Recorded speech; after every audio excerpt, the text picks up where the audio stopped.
मुनव्वर राना जिसने कहा था कि ओवैसी की मदद से योगी दोबारा सीएम बने तो यूपी छोड़कर चला जाऊंगा, यह आखिर ओवैसी साहब के हाथ धोकर पीछे क्यों पड़ा है? क्या आप सबने कभी सोचने की कोशिश की है? क्योंकि मुनव्वर राना की बेटी समाजवादी पार्टी की गुलामी करती है और वो मुनव्वर राना की बेटी भी ओवैसी साहब को बीजेपी का बी टीम बोल चुकी है। मुनव्वर राना अपनी बेटी को समाजवादी पार्टी की तरफ से एमएलए का टिकट दिलवाना चाहता है, जिसकी वजह से अपने ज़मीर को मारना चाहता है। अपनी ज़मीर को बेचकर, अपने ईमान को बेचकर, बिना तथ्य के बुनियाद पर ओवैसी साहब को बीजेपी की बी टीम कहता है। कोई बताओ मुनव्वर राना को कि बहुजन समाजवादी पार्टी 403 विधानसभा की सीटों पर अपने उम्मीदवार खड़े करेगी। समाजवादी पार्टी 403 विधानसभा की सीटों पर अपने उम्मीदवार खड़ा करेगी। चंद्रशेखर आजाद की पार्टी 403 विधानसभा की सीटों पर अपने उम्मीदवार खड़ा करेगी। आम आदमी पार्टी 403 विधानसभा की सीटों पर अपने उम्मीदवार खड़ा करेगी। ये तमाम पार्टियां तमाम के तमाम विधायक की सीटों पर अपने कैंडिडेट खड़े करेंगे, जिसकी वजह से बीजेपी पूरी तरीके से सरकार बनाने में सक्षम हो जाएगी। लेकिन मुनव्वर राना न एसपी को कुछ कहता है, न बीएसपी को कुछ कहता है, ना ही चंद्रशेखर आजाद को कुछ कहता है, ना ही अरविंद केजरीवाल को कुछ कहता है और ना ही वोट कटुआ पार्टी कांग्रेस को कुछ कहता है, बल्कि टारगेट करता है तो वो ओवैसी साहब को कहता है। आखिर क्यों है? क्योंकि ओवैसी साहब ना ही क्रिमिनल है, ना ही रेपिस्ट है, ना ही छेड़खानी का कोई केस है, ना ही कोई क्रिमिनल, कुछ भी नहीं है। ओवैसी साहब साफ सीधा एक मुसलमान है जो दलित, पिछड़ा और आदिवासी मुसलमानों की आवाज है। और ये मुनव्वर राना ओवैसी साहब को बीजेपी की बी टीम कहता है। कभी आपने सुना हो कि मुनव्वर राना ने कभी ये कहा है कि आजम खान को उत्तर प्रदेश का सीएम बनाना जाए? ये नहीं होगा, क्योंकि मुनव्वर राना और इसकी बेटी सिर्फ और सिर्फ दर्री बिछा सकती है, समाजवादी पार्टी में रहकर किसी मुसलमानों की क़यादत को मजबूत होते हुए नहीं देख सकती है। खैर, एक पिक्चर सोशल मीडिया में काफ़ी तेज़ी से वायरल हो रही है।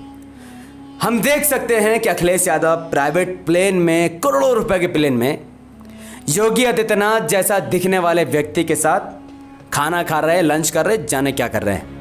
ये टकला महाराज, ये जो भी है सन्यासी हैं, इनकी इज्जत करनी चाहिए। ये दिख तो योगी जैसा रहा है, लेकिन असल में ये योगी है नहीं।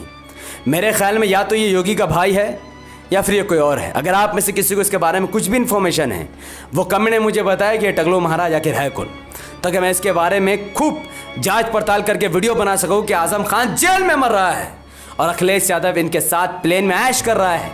चल क्या रहा है, तभी मैं बता पाऊंगा जब आप कमेंट में इसका नाम बता पाएंगे। अब मैं लास्ट बात कहकर अपनी बातों को ख़त्म करूंगा कि मुलायम सिंह यादव ने मुसलमानों के मुंह पर तमाचा कैसे मारा था। जब मुलायम सिंह यादव ने संसद में, पार्लियामेंट में खड़े होकर कहा था कि हम चाहते हैं कि मोदी फिर से प्रधानमंत्री बने, यह बयान उन्होंने 2019 के इलेक्शन से ठीक कुछ वक्त पहले ही दिया था। वो समाजवादी पार्टी जो उत्तर प्रदेश में बीजेपी के खिलाफ मुसलमान को वोट मांग रही है, उसी का सबसे बड़ा नेता अखिलेश यादव के पिताजी, उनके पापा, उनके फादर, उनका बाप मुलायम सिंह यादव कहता है कि देश का प्रधानमंत्री बार बार मोदी जी बने, और उनका बेटा मुसलमान को मूर्ख बनाने के लिए कहता है अखिलेश यादव का बीजेपी पर एक और हमला कि बीजेपी हार जाए उत्तर प्रदेश में। मुझे समझ नहीं आता है, बाप का बयान है कि मोदी आ जाए, बेटा का बयान है कि बीजेपी को हटाना है, तो मुसलमान किसका साथ देगा? जब समाजवादी पार्टी में ही फूट पड़ी है तो मुसलमान क्यों इस पार्टी का दर्री बिछा रहा है? बस मैं लास्ट बात कहकर एक बात को खत्म, अगर इसके बाद भी मुसलमान अगर इमाम को छोड़ देते हैं तो मुझे लगता है कि इस कौम को कोई भी नहीं सुधार सकता है। समाजवादी पार्टी की इस तस्वीर को थोड़ा ध्यान से देखिए, जहां पर यादव कम्युनिटी की ताकत को दर्शाया जा रहा है कि वो कह रहा है कि समाजवादी पार्टी मेरी है, मैं यादव हूं, अपनी यादव पार्टी को ही वोट दूंगा और यादव ही उत्तर प्रदेश का चीफ मिनिस्टर बनेगा। इनकी आबादी मात्र 7% उत्तर प्रदेश में है। यह बहुजन समाज पार्टी का एक झंडा है, बीएसपी का झंडा है, जहां पर दलित कहता है कि मैं दलित हूं और बहुजन समाज पार्टी मेरी पार्टी है और मेरी ही जात से चीफ मिनिस्टर बनेगा, यानी मायावती चीफ मिनिस्टर बनेगी। वहीं पर बीजेपी के झंडा लिए कोई ब्राह्मण खड़ा है और वो कहता है कि मैं उच्च जाति का नेता हूं, बीजेपी मेरी पार्टी है और मेरी ही उच्च जाति के लोग चीफ मिनिस्टर बनेंगे, ब्राह्मण ही, जाट ही चीफ मिनिस्टर बनेगा।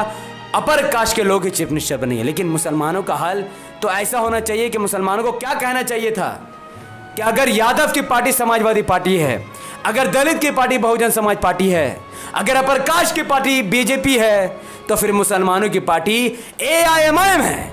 20% मुसलमान भी एआईएमआईएम को वोट देगा और ओवैसी साहब को देश का प्रधानमंत्री बनाएगा और तो मुसलमान को उत्तर प्रदेश का चीफ मिनिस्टर बनाएगा। लेकिन ऐसा नहीं है, बल्कि वो कठमुल्ले, वो मुल्ले जो कह रहे हैं चीख चीख कर कि यादव को वोट दूंगा, कांग्रेस को वोट दूंगा, बीएसपी को वोट दूंगा, समाजवादी पार्टी को वोट दूंगा, आरजेडी जेडीयू सबको वोट दूंगा, लेकिन ओवैसी साहब को वोट नहीं दूंगा। क्योंकि हमारा मकसद अपनी जाति को आगे बढ़ाना नहीं है, बल्कि सिर्फ और सिर्फ बीजेपी को हराना है। यही गिरी हुई हरकत की वजह से, इसी बेवकूफ़ी की वजह से 70 साल में मुसलमान दलित से भी ज़्यादा पिछड़ चुके हैं। तो अब मुसलमानों को ही डिसाइड करना कि वो क्या करना चाहते हैं।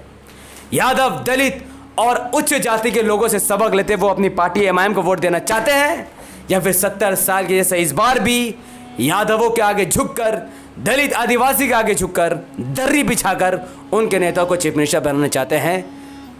वोट देना आपका अधिकार है, तो यह इख्तियार आपको भी है कि आप किस पार्टी को वोट देंगे। मेरा वोट सिर्फ और सिर्फ एमआईएम को ही जाएगा। आपका वोट कहाँ जाएगा, आप कमेंट करके हमें जरूर बताएं। अगर आपको यह वीडियो इन्फॉर्मेटिव लगा हो, अगर आप भी चाहते हैं कि आजम खान साहब एमआईएम में दाखिल हो जाए, तो इस वीडियो को धड़ाधड़ लाइक कीजिए, इसके लिंक को व्हाट्सएप, फेसबुक, इंस्टाग्राम में शेयर कीजिए। अपनी बातों कमेंट पर रखिए कि आप इस बार उत्तर प्रदेश के विधानसभा इलेक्शन में किस पार्टी को वोट देना चाहते हैं। अगर आप एमआईएम को वोट देना चाहते हैं तो जरूर कमेंट पर लिखिए। अगर आप इतना कुछ सुनने के बाद भी दर्री बिछाना चाहते हैं तो आपको मेरे चैनल छोड़कर चले जाना चाहिए।